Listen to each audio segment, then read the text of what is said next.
Assalamualaikum warahmatullahi wabarakatuh. Alhamdulillah, alhamdulillahi rabbil alamin. Wassalatu wassalamu ala asyrafil mursalin sayyidina wa maulana Muhammadin wa ala alihi wa ashabihi ajma'in. Amma ba'd. Siswa sekalian yang berbahagia, alhamdulillah memahami ketentuan jual beli, qirad dan larangan riba. Pada pertemuan yang lalu kita berbicara tentang kurban dan akikah. Baik, kita akan lanjutkan. Pada pertemuan ini kita akan bahas tentang jual beli. Apa itu jual beli? Nah, jual beli menurut pengertian dan hukumnya adalah jual beli dalam bahasa Arab adalah disebut dengan kata al-bai'u, yang berarti memberikan sesuatu untuk mendapatkan sesuatu atau tukar menukar sesuatu. Nah, sedang menurut istilah syara, jual beli adalah tukar menukar sesuatu barang dengan barang lain atau dengan uang dengan disertai ijab kabul dan syarat dan rukun tertentu. Nah, itulah jual beli. Nah, jadi jual beli itu adalah bisa kita artikan, bisa kita simpulkan adalah tukar menukar sesuatu barang dengan barang lain atau dengan uang yang disertai dengan syarat dan rukun tertentu. Baik, yang kedua kita akan bicara tentang hukum. Nah, apa hukum jual beli? Nah, hukum jual beli pada dasarnya adalah mubah atau boleh. Namun hukum jual beli ini bisa berubah menjadi wajib, bisa berubah menjadi sunnah, dan juga bisa berubah menjadi haram, tergantung apa yang diperjualbelikan dan kebutuhannya. Nah, jadi hukum jual beli ini awalnya semuanya boleh atau mubah. Namun bisa berubah menjadi wajib, bisa berubah menjadi sunnah, bisa berubah menjadi haram sesuai dengan barang yang diperjualbelikan dan kebutuhan barang tersebut. Nah, baik, Allah Subhanahu wa taala berfirman dalam Al-Qur'an dalam surah Al-Baqarah ayat 275 yang berbunyi, A'udzubillahi minasyaitonirrajim. Bismillahirrahmanirrahim. Wa halallahu al-bai'a wa harramar riba. Al-Baqarah ayat 275. Yang artinya Allah menghalalkan jual beli dan mengharamkan riba. Al-Quran surah Al-Baqarah ayat 275. Nah, jadi inilah merupakan dasar hukum daripada jual beli itu. Hukum asalnya adalah mubah. Di dalam ayat lain juga Allah berfirman, A'udzubillahi minasyaitonirrajim, ya ayyuhalladzina amanu la ta'kulu amwalakum bainakum bil batil illa an takuna tijaratan antaradin minkum. An-Nisa ayat 29.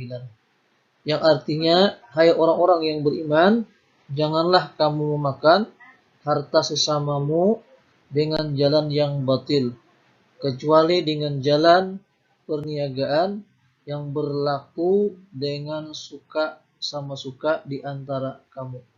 Al-Quran surah An-Nisa ayat 29. Siswa sekalian yang berbahagia, Nabi kita Muhammad sallallahu alaihi wasallam bersabda, An Abi Hurairah radhiyallahu anhu qala, nahan Nabi sallallahu alaihi wasallam an bai'il hasati wa an bai'il gharari. Yang artinya dari Abu Hurairah radhiyallahu an, ia berkata, Nabi Muhammad sallallahu alaihi wasallam melarang jual beli lempar-melempar dan jual beli yang mengundang, yang mengandung gharar atau tipu muslihat sesama atau samar-samar. Hadis riwayat Muslim. Nah, jadi itulah merupakan dasar hukum daripada perintah atau dibolehkannya jual beli. Nah, kemudian yang ketiga, kita akan bahas tentang syarat dan rukun jual beli. Nah, yang pertama adalah syarat jual beli. Nah, syarat jual beli, agar jual beli itu sah, itu dapat dikelompokkan menjadi dua. Yaitu yang pertama adalah syarat sah penjual dan pembeli. Nah, jadi yang pertama adalah syarat sahnya adalah penjual dan pembeli. Yang pertama, penjual dan pembeli itu harus usianya balik atau dewasa. Kenapa? Karena di dalam proses jual beli itu ada yang namanya ya khiyar atau pilih memilih barang, apakah barang itu layak untuk dijual atau tidak, atau nanti barang itu kalau tidak pas bisa ditukar dengan barang lain atau dikembalikan. Makanya harus penjual dan pembeli itu ya harus betul-betul sudah dewasa atau ya sudah balik. Kemudian yang kedua, berakal sehat. Jadi sahnya jual beli itu kalau penjual dan pembeli itu orangnya sehat akalnya, tidak stres, tidak gila. Kenapa? Karena orang gila, baik yang menjual maupun yang membeli, itu tidak bisa bertransaksi dengan baik. Karena dalam proses jual beli ada yang namanya ijab kabul agar jual beli itu betul-betul sah. Kemudian yang ketiga, tidak mubazir. Artinya barang yang dijual maupun barang yang dibeli itu oleh pembelinya tidak mubazir atau tidak untuk dibuang-buang, untuk dihambur-hamburkan atau untuk pemborosan. Jadi artinya barang yang dibeli maupun yang dijual itu harus betul-betul bermanfaat. Nah, baik bermanfaat untuk dirinya maupun bermanfaat untuk orang lain. Kemudian yang keempat, sah jual beli itu adalah atas kehendak sendiri, bukan dipaksa orang lain atau kita memaksa kepada orang untuk membeli barangnya sedangkan orang lain tidak mau menjual. Nah, jadi ya ketika jual beli itu sah itu atas kehendak sendiri. Jadi kehendak penjual dan kehendak pembeli. Karena Nabi kita pernah mengatakan dalam hadisnya, innamal bai'u antaradin. Yang artinya sesungguhnya jual beli itu baru sah jika didasarkan suka sama suka. Hadis riwayat Ibnu Majah. Nah, jadi dasar daripada jual beli itu sah atas didasari baik yang penjual maupun yang pembeli adalah sah atau adalah suka sama suka.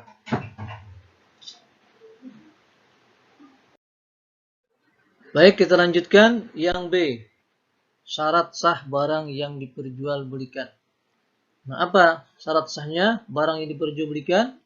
Pertama, barangnya harus suci atau barangnya harus halal.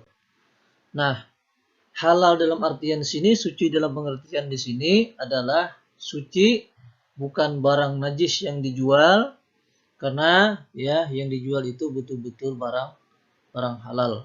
Artinya bukan barang bangkai, bukan barang racun, atau bukan barang yang istilahnya membinasakan orang lain atau membinasakan manusia, tapi betul-betul barang itu adalah barang halal atau barang yang taib, atau barang yang baik.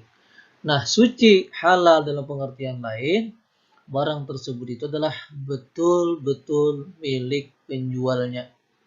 Bukan hasil rampasan, hasil curian, atau hasil tadahan. Atau istilahnya pengepul barang-barang yang dicuri orang lain dibelinya untuk dijual lagi. Jadi betul-betul barang itu adalah barang yang suci, halal ya, atas milik penjual itu sendiri. Kemudian yang kedua, barang yang diperjualbelikan itu adalah bermanfaat. Arti bermanfaat adalah untuk ya keperluan, baik keperluan yang membeli maupun keperluan untuk orang lain, bisa dimanfaatkan, bukan barang yang untuk dibuang-buang. Apa contohnya? Misalnya barang makanan ya, 9 bahan pokok termasuk barang yang bermanfaat, bukan barang yang tidak bermanfaat. Apa barang yang tidak bermanfaat itu? Contohnya saja ya, ada musim-musim tertentu ya, orang yang menjual barang yang tidak bermanfaat seperti kembang api, mercon dan lain sebagainya. Itu adalah bukan barang yang bermanfaat, tapi adalah barang untuk yang dibuang-buang atau barang mubazir. Nah, kemudian yang ketiga, barang tersebut adalah milik sendiri ya, bukan milik orang lain yang dijual.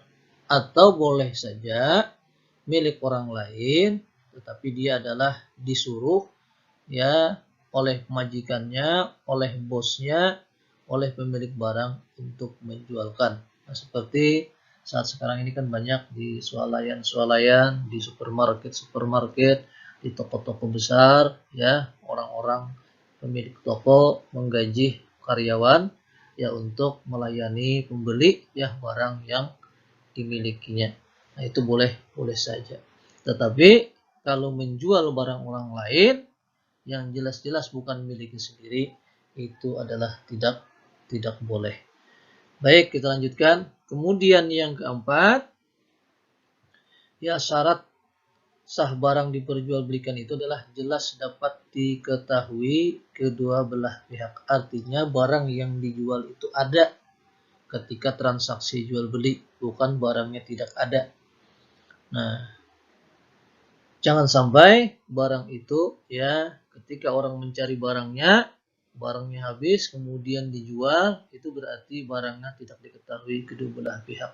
Atau barangnya ada di gudang ya, sementara contoh ya untuk yang dijual itu tidak ada, ya maka juga itu adalah larangan dalam agama Islam untuk jual beli. Bahkan ya menurut hukum jual beli ya, jual beli yang seperti itu yang barang tidak jelas ada di tempat, ketika transaksi jual beli, ketika kita membayar dan berakad barang kita tidak melihat, maka itu termasuk dalam riba.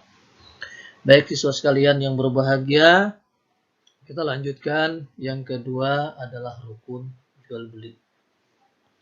Apa itu rukun? Rukun jual beli adalah sesuatu yang harus ada dan tidak boleh ditinggal dalam proses jual beli. Nah, jadi rukun itu harus ada dan tidak boleh ditinggal. Apabila ditinggal atau tidak ada, maka proses jual beli bisa dikatakan tidak halal atau tidak sah. Nah, adapun rukun jual beli tersebut adalah yang pertama penjual. Jadi ya, yang pertama penjual, artinya yang berjualan atau yang mendagangkan, itu yang pertama. Nah, siapa? Yang tentunya adalah pemilik barang tersebut. Yang kedua, pembeli. Nah, jadi ada penjual, ada pembeli. Ya, kalau hanya ada penjual, tidak ada pembeli, namanya tidak dikatakan jual beli. Nah, jadi pembeli ya dia membeli barang sesuai barang yang dibutuhkannya. Kemudian yang ketiga, barang yang diperjualbelikan. Jadi ada penjual, ada pembeli, ada barang. Nah, barang di sini tergantung apa yang ia jual dan tergantung apa yang pembeli butuhkan. Maka apabila dia butuh, dia perlu, dia beli. Nah, kemudian yang keempat, ada alat penukarnya. Ya, walaupun ada penjual, ada pembeli, ada barang, tetapi tidak ada alat penukarnya juga tidak akan terjadi proses jual beli. Karena di dalam hukum Islam ya, jual beli itu harus betul-betul ya Sah dikatakan sah kalau ketika transaksi ada barang, ya ada harga, ada juga alat pembelinya. Kalau istilah hutang memang benar-benar saja atau dibolehkan saja, tetapi sekarang ini banyak yang berhutang lupa dengan membayarnya. Nah, jangan sampai terjadi hal seperti itu. Kemudian yang terakhir, rukun jual beli itu, jual beli bisa dikatakan sah, ya ada yang namanya ijab dan kabul. Apa itu ijab dan kabul? Ijab itu adalah perkataan penjual, ya perkataan penjual, misalnya yang menjual barang, ya mengatakan saya jual barang ini atau saya jual barang tersebut. Nah, kemudian kabul, ya itu adalah akad yang disambut atau yang diucapkan oleh pembeli, saya tukar atau saya beli dengan harga tersebut, berapa harganya disebut, atau saya jual, saya tukar, itu juga termasuk sah. Nah, kalau ijab dan kabul ini tidak dilaksanakan, maka dalam proses rukun jual beli masih kurang, maka dikhawatirkan barang yang diperjualbelikan itu ya tidak dikatakan sah atau halal untuk dikonsumsi atau dimakan. Nah, jadi perlu sekali yang namanya adalah ijab dan kabul. Dan ijab kabul ini tidak boleh diganti dengan kata-kata lain. Contoh, sekarang ini banyak di supermarket, di swalaya, di toko-toko besar, atau di penjual-penjual kecil di pinggir-pinggir jalan, itu mengatakan terima kasih. Itu sebenarnya bukan ijab. Kenapa? Kalau terima kasih itu adalah kita memberi. Kemudian yang menerima mengucapkan terima kasih. Itunya dikatakan terima kasih. Tetapi kalau ada yang namanya barang, ada alat untuk penukarnya, itu namanya proses jual beli. Jadi kalau mengatakan terima kasih itu masih belum pas atau masih belum sempurna dalam proses jual beli. Jadi harus betul-betul yang menjual itu mengatakan saya jual barang dan pembelinya saya beli barang. Atau misalnya ya yang membeli mengatakan saya beli barang. Nah, walaupun orang yang menjual terima kasih ya, saya mengatakan seperti itu, tetap yang membeli saya tukar barang, agar barang yang dibelinya itu betul-betul halal dalam proses jual beli. Siswa sekalian yang berbahagia, itulah materi pembelajaran kita pada hari ini. Mudah-mudahan kalian bisa mengamalkan dalam kehidupan sehari-hari, terutama ya kalian dalam proses ya penjual dan proses membeli. Jangan sampai ya hanya ada perkataan terima kasih, tapi betul-betul kalau kita membeli ada yang namanya perkataan ijab. Saya beli barang atau saya jual barang. Demikian Bapak akhiri, billahi taufiq wal hidayah. Assalamualaikum warahmatullahi wabarakatuh. Dengan ucapan kita tutup dengan bacaan alhamdulillah, alhamdulillahirabbil alamin.